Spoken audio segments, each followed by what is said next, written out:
Halo rekan semua, kembali lagi bersama kami di SPT Online Channel. Kali ini kami akan share tutorial tentang cara lapor SPT masa PPN status nihil dengan menggunakan aplikasi e-faktur versi 3.0 web based. Jadi di sini per 1 Oktober kemarin aplikasi e-faktur berubah dari versi 2.2 menjadi 3.0, di mana untuk cara pelaporannya mengalami sedikit perubahan. Nah, di sini akan kita bahas cara melakukan pelaporan SPT masa PPN status nihil dengan menggunakan e-faktur 3.0 web base ini. Sebelum kita membahas detail bagaimana cara pelaporannya, pastikan rekan terlebih dahulu like dan subscribe channel kami, channel SPT Online, untuk mendapatkan informasi perpajakan terbaru. Nah, sebelum menginjak bagaimana cara kita melaporkan SPT masa PPN nihil tersebut, yang perlu diperhatikan yang pertama yaitu alamat untuk melakukan pelaporan atau membuat SPT masa PPN web based tersebut. Jadi alamatnya yang pertama yaitu rekan bisa membuka alamat di https://web-efaktur.pajak.go.id. Jadi di situ alamatnya untuk melakukan pelaporan SPT masa PPN versi terbaru dengan menggunakan e-faktur web based. Kemudian yang kedua yang harus disiapkan yaitu silahkan rekan-rekan menyiapkan sertifikat elektronik sehingga nantinya akan memudahkan ketika melakukan pelaporan SPT masa PPN tersebut. Nah, langkah pertama yang harus kita lakukan untuk membuat pelaporan SPT masa PPN yaitu silahkan rekan buka browser.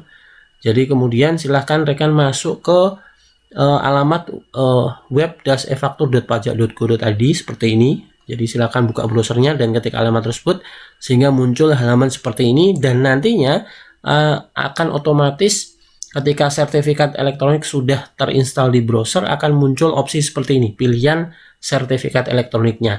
Jadi di sini kita contohkan di mana dalam satu PC atau satu notebook bisa mengakomodir lebih dari satu sertifikat elektronik, dan sehingga kita bisa memilih mana yang akan kita gunakan untuk melakukan pelaporan pajak. Jadi misalkan contohnya kali ini kita coba kita pilih sertifikat elektronik PT Sukamaju, kita pilih, kemudian silakan klik OK. Nah, sehingga nanti kita harus menggunakan login PT Sukamaju ini untuk membuat pelaporannya. Jadi misalkan seperti ini, otomatis di bagian login seperti ini akan muncul nama dan NPWP. Kemudian pada kolom password silahkan rekan masukkan password Innova atau password akun PKP Anda. Kemudian silahkan klik login sehingga rekan akan masuk ke halaman home e-faktur pajaknya. Jadi seperti ini tampilannya. Nah, langkah pertama yang harus dilakukan ketika rekan baru pertama kali mengakses e-faktur web base ini, silahkan rekan masuk ke menu profile PKP-nya. Jadi di menu profile PKP silahkan rekan klik sehingga akan muncul menu seperti ini, profil pengguna. Nah, di profil pengguna ini ada beberapa kolom. Yang pertama nama penandatangan faktur, kemudian nama penandatangan SPT, dan jabatan penandatangan SPT. Kemudian silahkan isi kolom-kolom tersebut dengan data yang sesuai dengan data rekan semua. Kemudian silahkan klik simpan sehingga akan muncul notifikasi ubah profil pengguna berhasil, sehingga rekan bisa klik OK saja ketika muncul notifikasi tersebut. Jadi ini menu profil PKP-nya atau profil PKP di submenu profil aplikasi. Jadi di sini rekan harus mengisi ini. Nah, kita geser ke berikutnya di menu profil PKP. Jadi seperti ini contohnya di profil PKP, isinya yaitu nama sesuai dengan data rekan-rekan semua pada waktu melakukan pendaftaran di KPP atau di kantor pajak. Jadi datanya seperti ini, contohnya kita blur karena kita sensor. Kemudian jika rekan akan melakukan perubahan data karena memang ada ketidaksesuaian misalkan, jadi rekan harus mengajukan perubahan data ke KPP terkait untuk profil PKP-nya ini. Jadi di sini ada dua menu, profil aplikasi dan profil PKP. Jadi rekan cukup isi profil aplikasi seperti tadi, nama direktur, jabatan, dan nama penandatangan. Kemudian silahkan simpan. Nah, berikutnya ketika profil PKP sudah dilengkapi, kita beralih ke menu administrasi SPT. Jadi kita geser menu bawahnya, kita klik administrasi SPT sehingga ada submenu monitoring SPT. Jadi seperti ini, dan di sebelah kanan akan muncul monitoring SPT seperti ini. Kita coba, karena ini baru pertama kali, maka di daftar SPT-nya tidak berisi apa-apa, jadi masih kosong. Dan ketika kita akan membuat, caranya seperti apa? Kita geser sebelah kanan, kita coba lihat sebelah kanan. Pada bagian kanan ini ada menu posting SPT, jadi kita klik tambah atau posting SPT ini, sehingga akan muncul menu seperti ini, menu posting SPT. Nah, untuk tahun pajak, masa pajak, dan pembetulan kita coba pilih atau kita coba isi sesuai dengan data yang akan kita buat. Jadi misalkan tahun pajak 2020 masa September, pembetulan ke 0. Kemudian kita klik submit untuk membuat atau memposting SPT ini. Sehingga akan muncul notifikasi proses posting sudah masuk dalam antrian, silahkan tunggu beberapa saat. Kita klik OK saja ketika muncul notifikasi itu. Kemudian sehingga nanti di daftar monitoring SPT ini, jadi akan muncul SPT yang sudah berhasil kita posting tadi, yaitu masa September 2020. Kemudian untuk proses posting, status sukses posting. Nah, kita pada bagian sebelah kanan ada pada kolom action akan muncul 3 menu, yaitu menu buka, hapus, dan cetak SPT.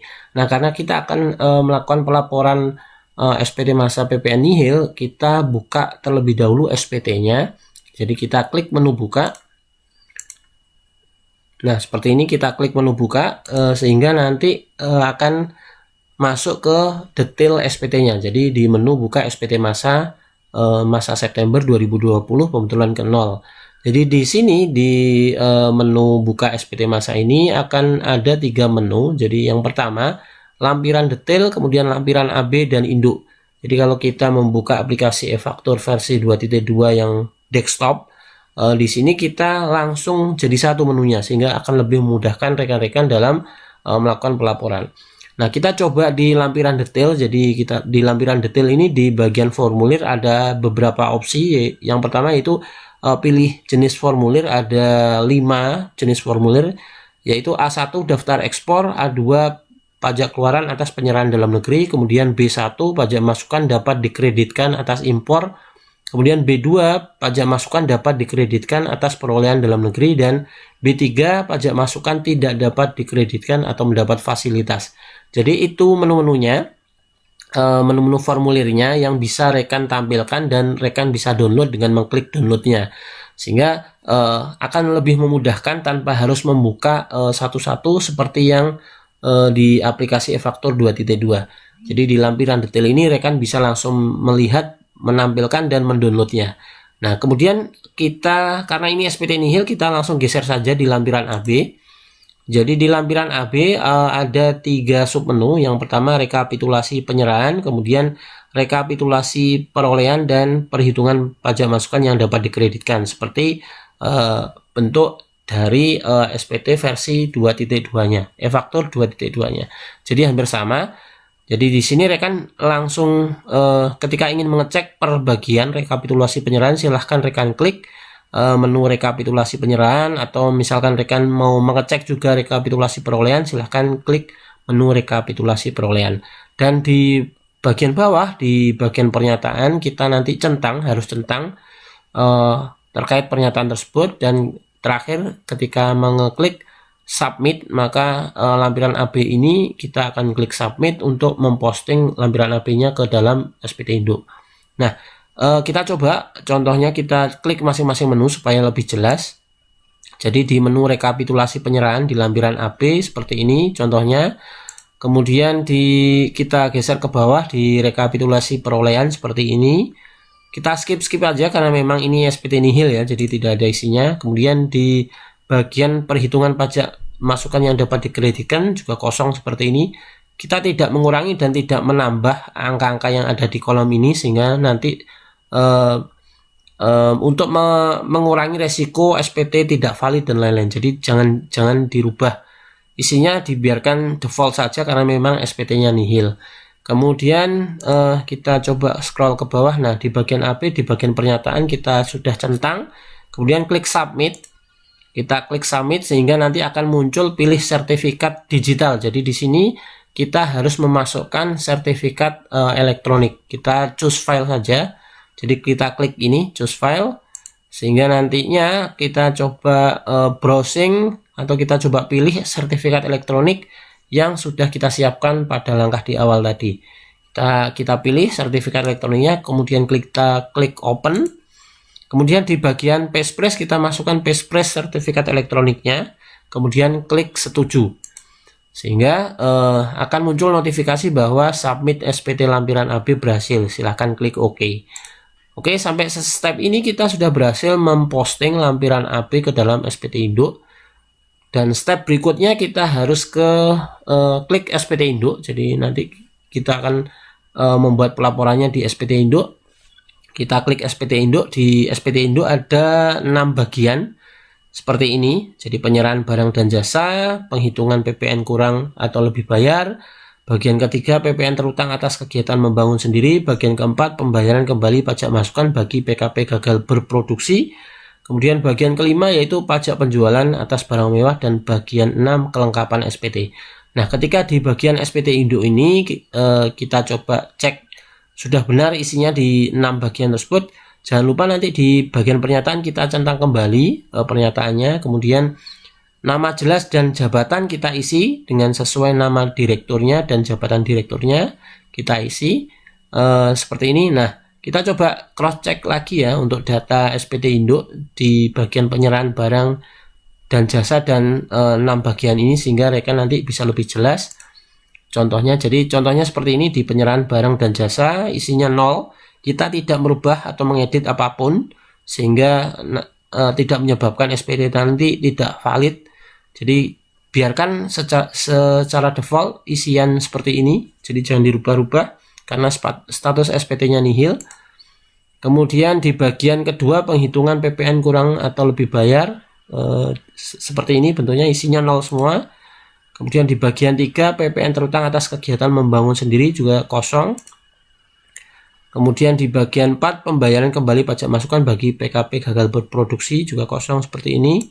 Di bagian 5, pajak penjualan atas barang mewah, jadi isiannya juga kosong. Dan terakhir di kelengkapan SPT, kita coba klik kelengkapan SPT seperti ini. Jadi otomatis opsi-opsi ini tercentang sampai B3. Kemudian di pernyataan jangan lupa kita centang juga, kemudian nama jelas, nama direkturnya dan jabatan kita isikan, kemudian pastikan tanggal dan nama tempat ini terisi, sehingga ketika sudah terisi lengkap kita bisa mengklik submit. Silahkan klik submit sehingga nanti muncul notifikasi bahwa berhasil submit SPT induk seperti ini. Silahkan klik OK saja ketika muncul notifikasi seperti ini. Kemudian berikutnya otomatis ketika kita sudah berhasil mensubmit SPT induk, kita dibawa kembali ke menu monitoring SPT, tetapi di sini di kolom actionnya akan menunya akan berubah atau akan bertambah menjadi 4 menu. Jadi menu buka, menu hapus, menu lapor, menu cetak SPT. Jadi tadi menu lapornya belum muncul karena kita belum memposting dan menyimpan SPT induknya. Nah, ketika sudah berhasil menyimpan SPT induk, menu lapor ini akan muncul. Jadi kita klik menu lapor saja, kita klik lapor. Jadi kita klik lapor seperti ini, kemudian otomatis nanti akan muncul menu lapor SPT seperti ini. Nah, di ringkasannya seperti ini: tahun pajak, masa pajak, pembetulan, status SPT-nya nihil. Di file lampiran, karena ini nihil, kita tidak lampirkan file apapun. Kemudian langsung kita klik lapor, sehingga nanti akan muncul notifikasi kembali bahwa proses lapor SPT berhasil. Silahkan klik OK jika seperti ini, dan kita kembali lagi akan dibawa ke menu monitoring SPT seperti ini. Dan menunya di bagian action sudah berubah. Jadi tadi ada 4 menu, sekarang di kolom action ini ada 2 menu, yaitu menu lihat BPE atau bukti penerimaan elektronik dan menu cetak SPT. Kita coba menu lihat BPE, kita klik. Nah, hasilnya seperti ini, bukti penerimaan elektroniknya, status SPT nihil, dan ketika rekan akan mencetak bisa klik cetak PDF. Rekan bisa mencetak langsung ke printer atau mencetak dalam bentuk file PDF. Contohnya seperti ini. Kemudian menu yang kedua kita coba menu cetak SPT. Kita klik saja cetak SPT-nya. Otomatis nanti ketika klik cetak SPT akan mendownload file PDF berupa SPT masa PPN 1111. Hasilnya seperti ini contohnya. Jadi persis sama ketika kita create PDF file SPT induk 1111 di e-faktur 2.2, hasilnya sama persis seperti ini. Jadi jika sudah berhasil seperti ini, kita berarti sudah bisa melaporkan atau sudah berhasil melaporkan SPT masa PPN status nihil di e-faktur 3.0 web-based. Oke, demikian tutorial tentang cara lapor SPT masa PPN versi 3.0 di e-faktur web-based-nya. Semoga bisa bermanfaat bagi rekan semua. Salam sukses selalu dan terima kasih.